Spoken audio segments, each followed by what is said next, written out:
Third world war में ये किला आपकी जान बचा सकता है, क्योंकि इस किले को इतिहास में कभी कोई युद्ध से नहीं जीत सका।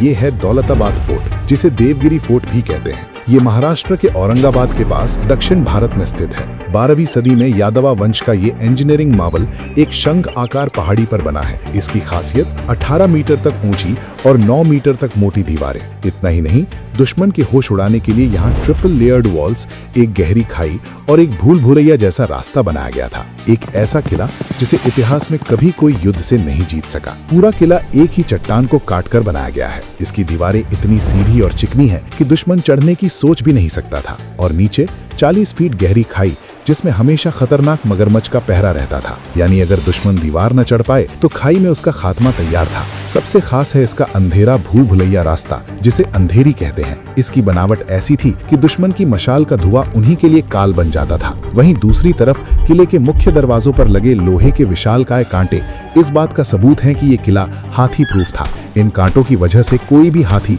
दरवाजा तोड़ने की हिम्मत नहीं कर सकता था। किले की चोटी तक पहुंचने का सफर आसान नहीं है। लगभग 750 सीढ़ियों की कड़ी चढ़ाई के बाद आप इसके शिखर पर पहुंचते हैं। इस रास्ते के बीच खड़ा है चंद मीनार, जो कुतुब मीनार के बाद भारत का दूसरा सबसे विशाल मीनार है, जिसे 15वीं सदी में जीत के प्रतीक के रूप में बनाया गया था। इतना ही नहीं, ये किला अपने आप में एक पूरा शहर था। यहाँ बारूद रखने के लिए सुरक्षित बारूद खाने, पीने के पानी के लिए गहरे तालाब और अलग अलग स्तरों पर बने शानदार महल इसकी वास्तुकला का बेजोड़ नमूना है। साल 1296 में अलाउद्दीन खिलजी की जीत के बाद 1327 में मोहम्मद बिन तुगलक ने दौलताबाद को अपनी नई राजधानी बनाया। दिल्ली से हजारों लोग यहाँ लाए गए, पर यहाँ का ज्योग्राफी और वाटर क्राइसिस उनकी सबसे बड़ी दुश्मन बन गई। कुछ ही सालों में ये ऐतिहासिक मिशन फेल हो गया और राजधानी वापस दिल्ली शिफ्ट करनी पड़ी।